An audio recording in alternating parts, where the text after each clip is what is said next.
prioritizes alerts.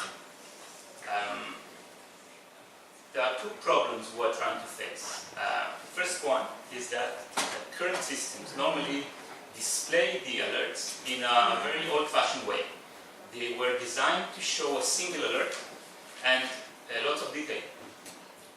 Nowadays, however, we face multiple alerts, and the user gets lots of alerts to handle every single moment. So we want, first of all, change how it looks. We want to make everyone understand what a cyber attack looks like, and how does it connect to the physical world, to the other verticals of the infrastructure we are constantly in contact with. So here are a couple of verticals, just like this. So many organizations, big organizations, normally have all of these verticals, or many more, but they have maintenance systems. So they can monitor water leakage, or they can monitor problems with the doors or lifts. They have energy consumption. They have security systems that include nowadays both physical and cyber security, because the organizations are now advancing into the understanding that it doesn't really matter if someone broke into this room because he broke the lock, or because he gave himself the access to the car, letting me in to the room. There are manufacturing systems, there are finance systems, and all of these systems are designed with lots of expertise to display whenever an event takes place. So I will take, for example, I thought you will be more interested in the security one. So here are a couple of sensors you may have in such an isolated vertical. So you may have cameras, you may have cyber security, you may have smart fences, you may have physical access control, and so forth. The thing is, in the last decade, many companies have found very unusual ways of detecting the threats. Not too time ago, there was a really big challenge of finding out whether an event is really a threat or not. Nowadays, it has improved in very large scales. So the cybersecurity companies normally provide visualizations that look very much like this. These are a couple of the most leading companies in the globe, and these are basically the first layer that is displayed whenever an event takes place. So you see there's a list of events with, of course, lots of logics that tries to pull the most critical events to the top of that list.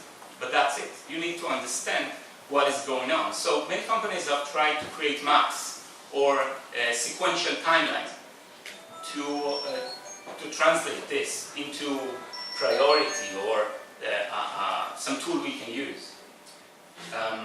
The second problem is that all of these systems are very hard to configure. So if you need to change the rules that make those critical events go up, you will need lots of skills. So these companies, in most of the cases, they relate their systems as expert systems, which means you need to have very specific training in order to use their systems. We want everyone to be able to handle events like this. And I must say, Sense as a company has grown from the physical security industry and not from cybersecurity. And we know that the people that work inside command and control centers have very long shifts of very hard work, and sometimes they get very lowly paid. So they need a very good system that visualizes what's going on. They need it to be simple and fast, and they want to feel like they're getting to the end of their day handling as many events as possible. Keeping their intuition is also a very critical part of their work, because they have what we call a sense of smell. These people know how a physical or cybersecurity event looks like. They can see the lines, they can see the activity and immediately identify what's wrong. So we want to let those users interact with our system in a way that is very easy. We have worked with many design partners. One of them is ESA, the European Space Agency, and we have found that they also have many of these verticals. So they have security systems and they have multiple verticals just like those I described. And the problem is really that because of all of these are isolated, they may be facing events that are real or as a result of a cyber attack. For example, having the maintenance system alerting of a water leakage. They may have then the energy consumption system raising an alert saying there's an electrical shutdown that kills a security camera. Later on, creates some evacuation protocol, and the organization needs to take all of the people out of a building, which cause delivery delays. And eventually the organization will be losing money. So this is what we call the cross-vertical analytics, and this is what we do. So we visualize and we do cross-vertical analytics. Our focus, of course, is during that cross-vertical analytics is finding security events, not just any. Our system was designed to be with one single interface that fits both an expert, a responder, and the decision maker. All of them will be seeing the same screen. So this is how the system looks. I hope you can see because of the light. This is a blank canvas. There are no events at the moment. When a new event comes in from any type of system, this is specifically cyber, so you may see an alert coming from a network. That alert gets a specific size on the screen that represents how important that is. When a new event comes in, the system recalculates and may push that event so a bigger event, more critical one, gets into that same group. Eventually, the screen gets lots of events, and you can see those groups and how they grow, how they expand. They may split, they may combine, and you will actually see how the real world looks as more and more events come in. So this is how it looks when we get lots of events. There's a certain logic about how we show them. So you may see the most critical group is always drawn to the left top corner. There's a gravitational effect. And the most critical cube is also on that corner. So I could be a very simple user just tapping on that corner all of the day and will be handling the most critical alert inside the most critical group. I need no specific knowledge, but I still get the situational awareness. Then there are a couple of things we can do with this visualization in order to get deeper understanding of what's really going on, because there's very little information here. So we can zoom in. When we zoom in into a cybersecurity incident, we can get some information, some additional information, and we could also keep on zooming in until we get all of the information we need. And we could also zoom into physical events when they combine, and you can get the stream of a video. So if there's an alert in a single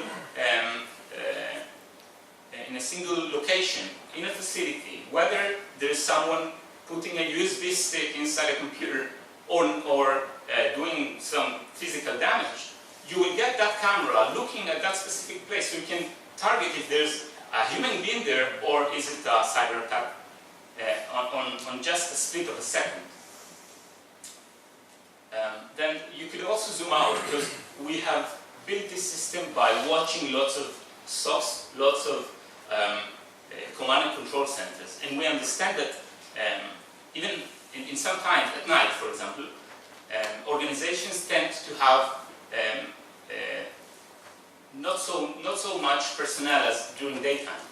So if I get more responsibility, I just can zoom out and see more events. We could also hover just to take a snap look about each of these alerts and get specific information on the sidebar.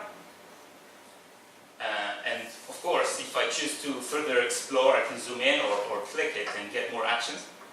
And you could also see a big difference between our visualization against those tables or those existing dashboards that are static. That whenever a new event comes in our system, you could see it coming in. You could see how the system calculates its size, how the screen changes. So you could see on the center group a new sensor giving more information about an alert. So the system calculates where to put it. And I'm sure you can't see that, but that tile has a fresh color. So it's very easy to see that those fresh tiles are the newest ones.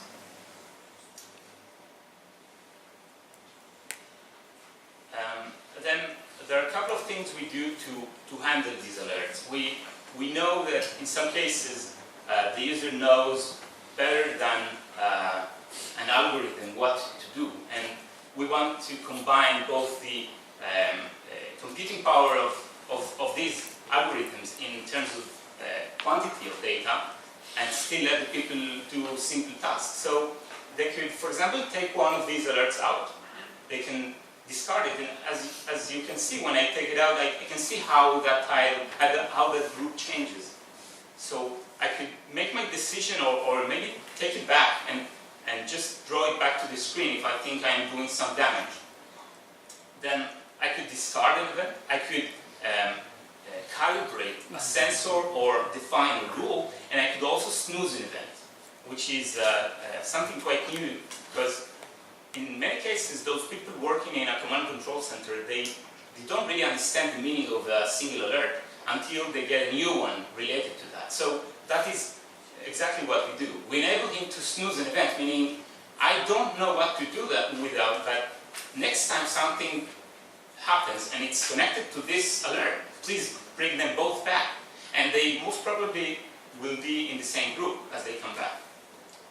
Then you could also say that the system is actually wrong.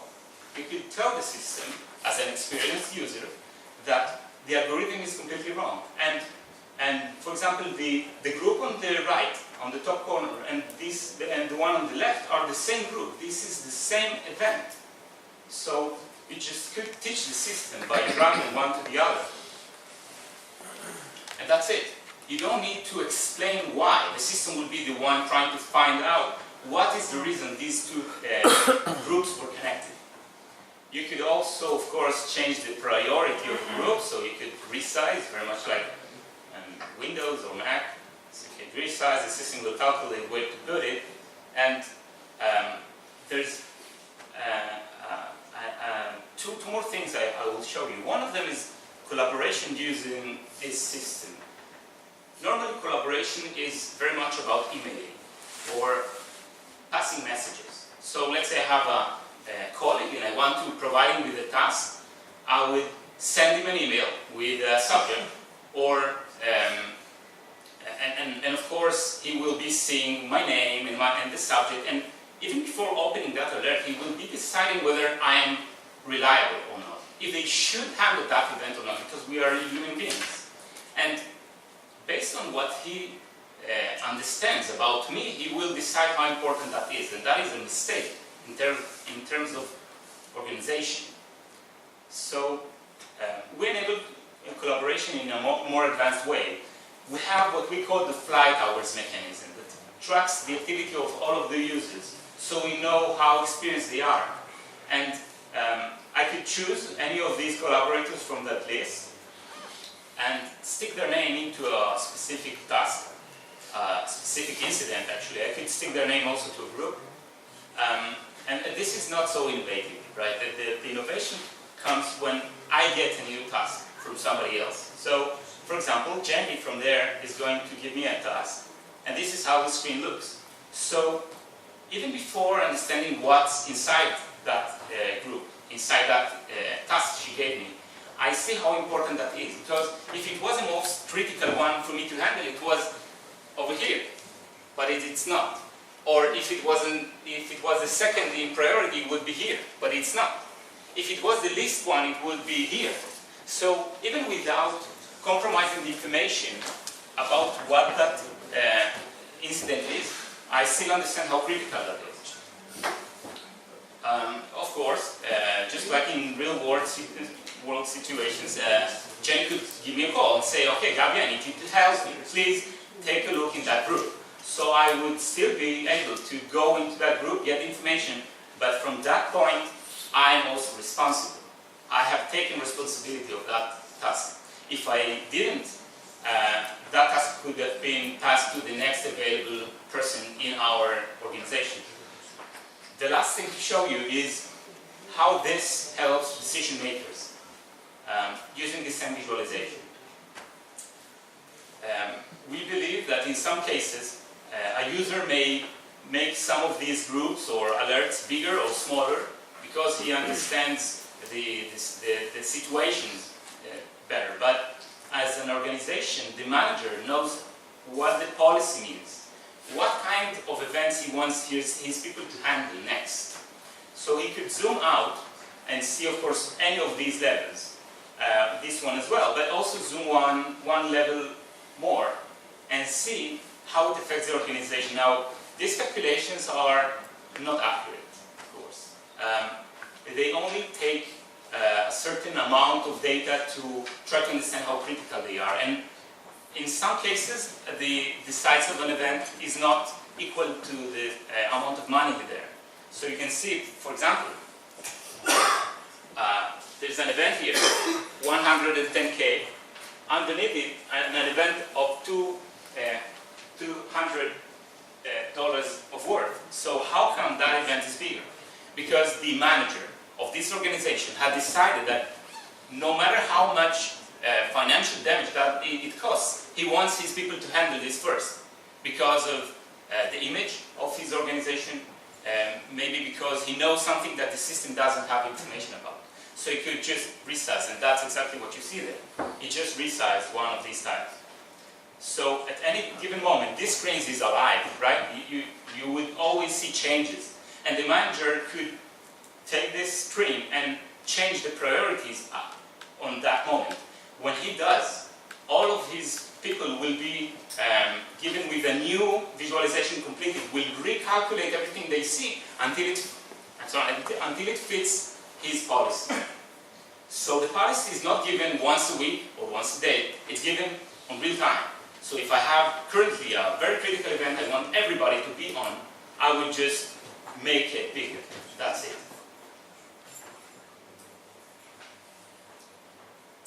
So we are trying to change how those typical SOCs look like. And you can see many of them still rely on this tabular data and alerts. And physical security as well. So we are about to change that into something more like this.